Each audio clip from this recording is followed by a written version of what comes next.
Sometimes the road to success may be too many twists and turns.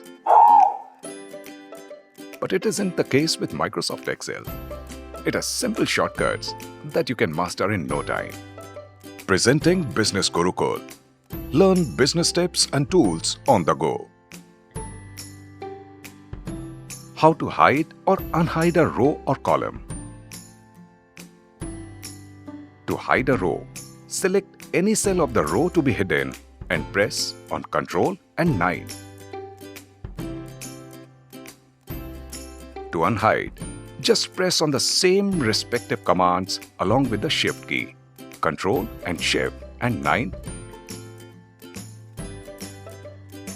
To hide a column, select any cell of the column to be hidden and press on Ctrl and 0.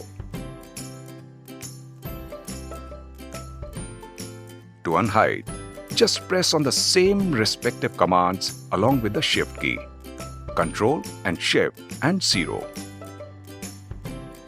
How to find hidden data. Say you receive a document from your client and you want to check if any of the rows or columns are hidden like you just write. Well, just press on Alt and semicolon. As you see, this gives a visual indication that there is a row hidden in the highlighted cell. Isn't it easy? For more easy tips, subscribe to our YouTube channel. FundNow, empowering business transformation. Log on to www.fundnow.co.in. Tarakki fast forward.